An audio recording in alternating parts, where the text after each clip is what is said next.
I guess another topic that we should talk about, I know we had mentioned we were going to talk about Dr. Mutulu Shakur, but let's speak about Kamal Siddiqui, if that's okay, and we can always come back, because we have done a show and I've spoken with both of you about Dr. Mutulu Shakur, but who is Kamal Siddiqui?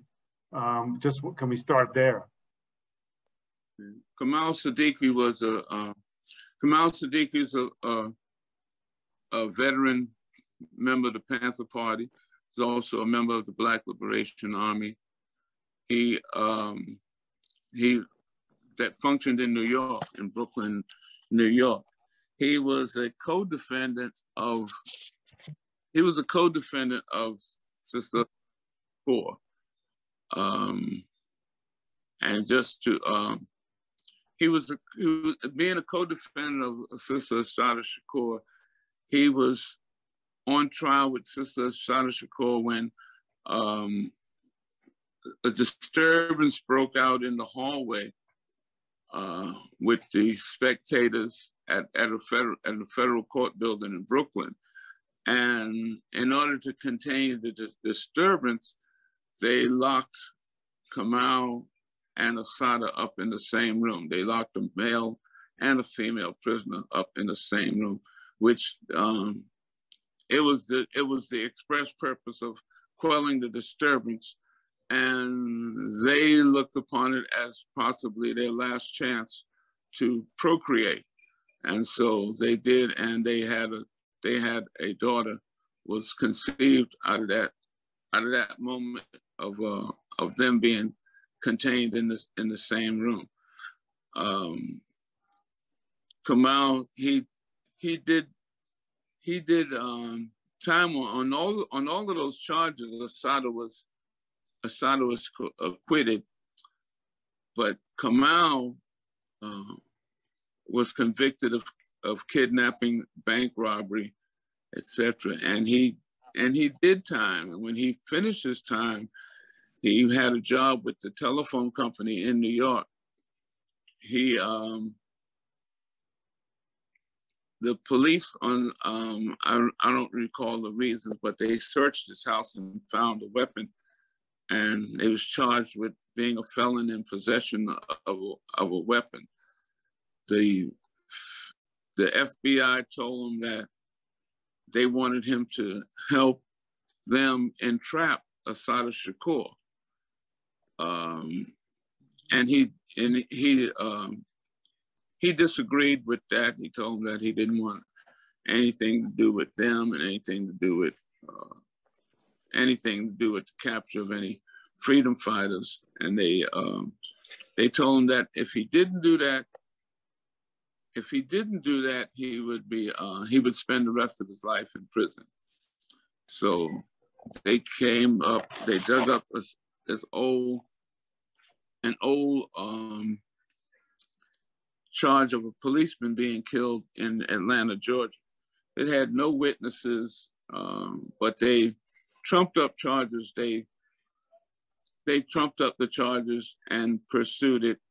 And by the way, the same judge, Stephanie Manis, who was the same oversaw the trial that Kamal Siddiqui was on. She had just finished, just months prior to that, overseeing the trial that Imam Jamil was on. And when she had finished sticking it to both of these freedom fighters, she was awarded and rewarded a high position in the state in the state appellate division, which that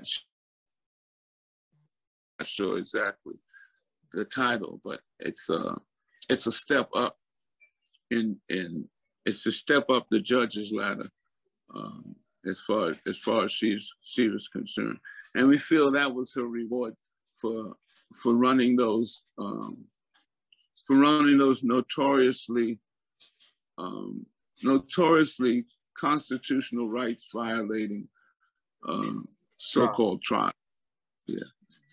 One thing I want to ask you about this, or both of you, is the time period, because I think the time period is critical in understanding understanding this trial and these allegations. Like the alleged charges came from what year, and the trial happened in what year? Okay, the alleged charges against Camal Siddiqui came from activity in the early 70s. In the early 70s. Actual trial was 30 years later.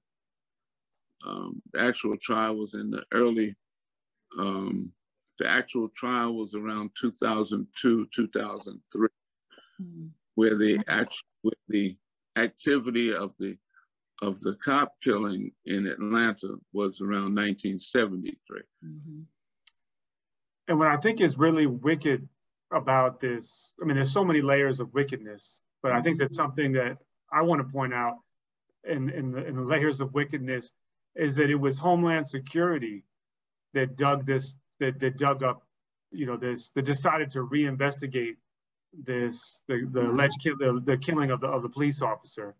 And it was Homeland Security that did this from the funding, the post 9/11 funding, all of this stuff. So they used 9/11 and they used this, like, the specter of terrorism to really go after the Black Liberation Movement, Black Panthers, people in the Black Liberation Army.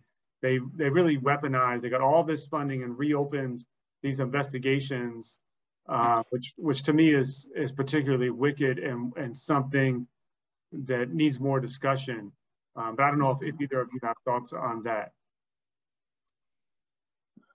Well, actually, we'd say they legalized.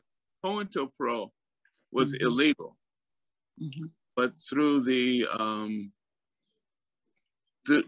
Patriot Act, which created Homeland Security, the things that they did under COINTELPRO were made legal.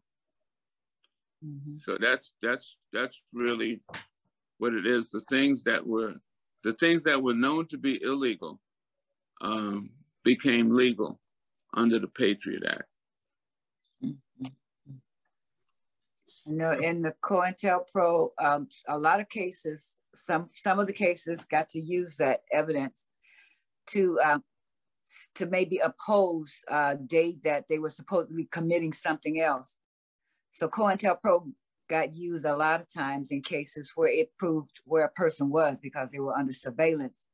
And there were years and years of going through those papers to find those things and to get them admitted in the court before that. But those were all around the late 70s, middle 70s, and to the mid 80s cases back and forth. Geronimo was one of the cases that we found background in the COINTELPRO to substantiate where he was in the time where they said he committed this crime. And through how many years? 28 years of court and prison to get that through. So yeah, now we've got all these aged people. And Sunni also was co-conspirator in a case with Sada. So I had no idea they had brought the Gabon in. I missed that part in the case. I just saw her and Sunni getting kicked out twice because of disturbances in the court. But yeah, that's amazing. They were reaching. Now, Sukari, did you ever meet Camal? No, I may have, but I met so many people in New York briefly, and so, but yeah, I don't remember. I met so many people between 78 and 80, so on. And I think the last time I've been to New York might have been 85, something like that, 86. But yeah, I most of my stuff was West Coast, and then I got into Atlanta a bit, but New York was mainly the Shakur family that I was with. I got to meet Bilal back and forth. I see him in California and I get introduced when he's performing, but I didn't really get to know him except for through his wife, Falani. Yeah. But before then, I knew of him. I knew of a lot of these guys, but I got to meet them gradually, which was really great. But like, there are still so many in those brothers that are in now. These are the guys that are the heartbeat. These are the ones that really support not only just the organizations, but the community. Everything in their hearts is about how to maintain our community. It's like from the ancestors. It's about us keeping moving forward. I mean, we've been fighting from slavery, through brutality, after brutality, upon brutality, and we just can't stop. We have to just be a part of that pushes. And Brother Bilal is one of the core expressors of this. His expression of life, his whole life is dedicated, and so he's my source now with all my close comrades. You know, he's just connected to the same family as I. And Bilal, did you know Camal? I didn't know Camal on the street. I met him. I got to know Camal through going to court cases in which he was being charged by the federal government. Because at that time I was part of the National Committee to Defense of Political Prisoners.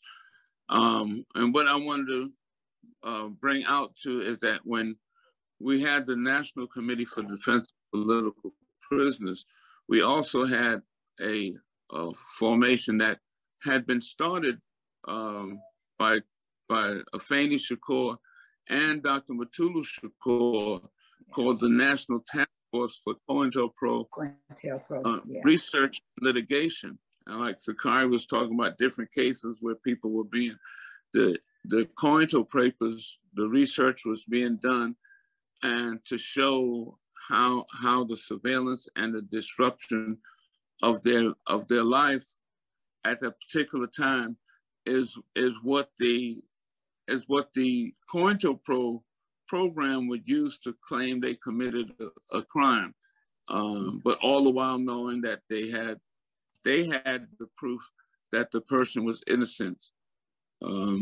So we have this, just like those, we have the link that right now with there's a campaign to free Kamal Siddiqui, which is primarily made up of a lot of young people, his daughter and a lot of his comrades, my children, the young people in our community. They have developed, along with the young people out of the family of Russell Maroon Schultz. Since Russell Maroon Schultz was freed on compassionate release, and then has subsequently expired. The apparatus that was built up has all joined with the campaign to free Kamal Siddiqui, and they're continuing that same momentum to free Kamal Siddiqui. And they have an upcoming program, June the 11th, called Freedom Weekend. And so they'll be in Atlanta linking up with various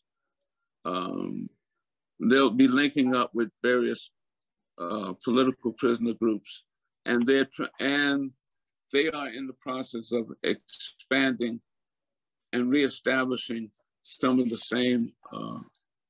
same work that we had been doing decades ago, of making sure they're working with Jericho to make sure that we have an institution that deals with political prisoners, and not only deals with those political prisoners who have been involved in known political organizations, but deals with all of our people with the whole issue of mass incarceration, and shows how that is the case of political prisoners, because it's the same thing. They are being for basic activity. A lot of the people who've been criminalized for their work in protesting some of the issues that came out of the rebellions right at the beginning of COVID, when we had a number of police killings with George Floyd and Aubrey and several other incidents of police and vigilante killings, and they're uniting those issues the same as we did back in the early and mid 70s. They're saying it's important. They see that it's important to unite these issues with the issues, and don't separate that from the issue of political prisoners, but to keep the issues united of our people being imprisoned. Yeah.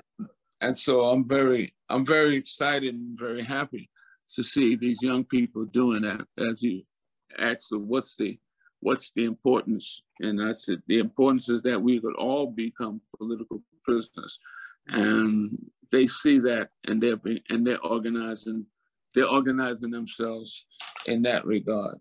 And I'm very, very happy to see it happen, to see this take place. Let's see. Yeah, one thing about those COINTELPRO papers, it was through a lot of fight to get that right. But when we got them, most of the pages were blacked out, but there were so many that some things slipped through. But you had to be really dedicated to go through papers stacked to the ceiling, whole rooms, and you had to sit down and go through papers blacked out, and you couldn't just give up, because the next paper might be that one. And often that's the perseverance. Sister Commander Fanny Shakur, she really was steadfast. And it's the Freedom of Information Act make that happen. But that's one of those rights that you really have to demand, just like repealing this 13th Amendment, which has got all these brothers and sisters that are locked up in a trap. Mm-hmm. So all of this is still connected to our community, because it's like a farm. It's like feeding, leading the chickens to the coop. Mm-hmm. And they've got it scientifically diagnosed. So we have to be scientific in our methods of getting around it, and just getting that information out and helping people to understand that it's a universal act, and it's being committed against basically people of color and then anyone else. And definitely our community, we're considered the rung after we've done so much for humanity. And to be slighted and considered as less than is just not the proper way to be. So you have to address things the best way we can. And when people listen and when people understand, when they realize that if they take down one people, they're coming for the next. But I tell you, we've been struggling. Our families have been struggling for years. And this is the same monster with at least 10 or 20 years ahead of us on things. However, we get to catch up, because the struggle continues. And are there more ways other than what you've outlined that we can support Camal Siddiqui?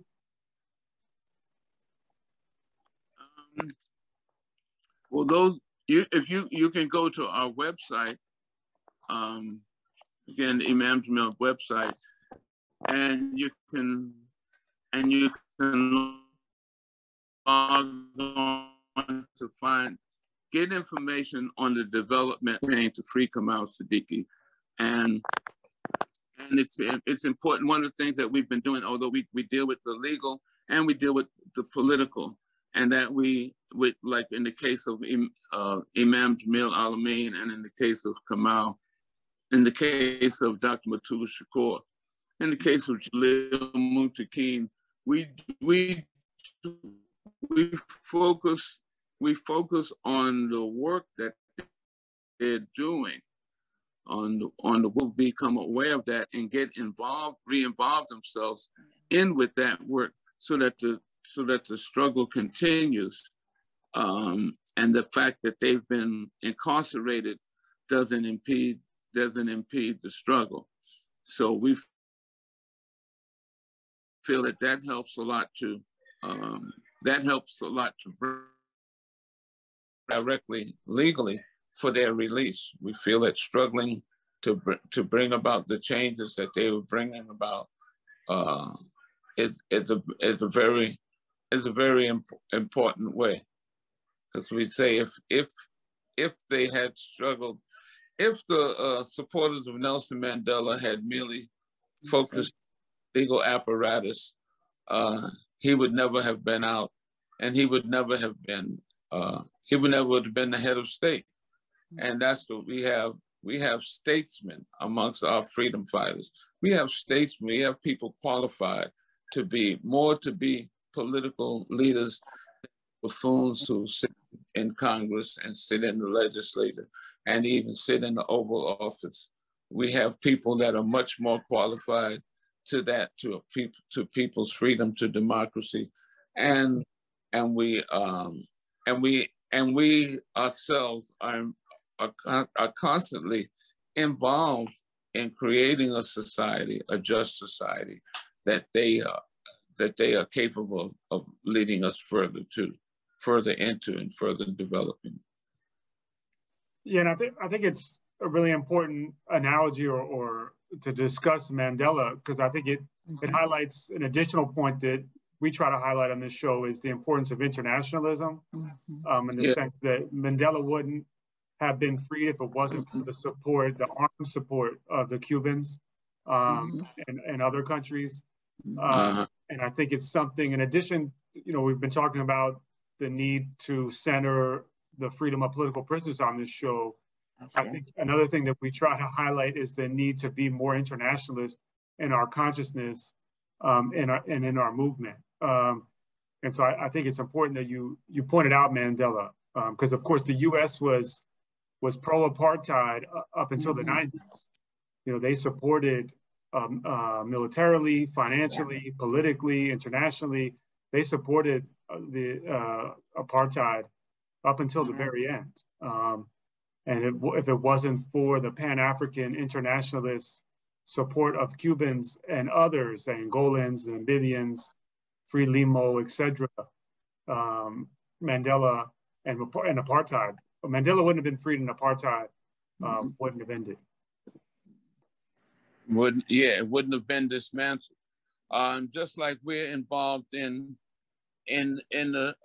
we're involved right now. We had a conference last week, the Black Belt Coalition for Human Rights, to develop a report, and that report is in various categories of land development, economic development, voting rights, justice transformation, health, education, and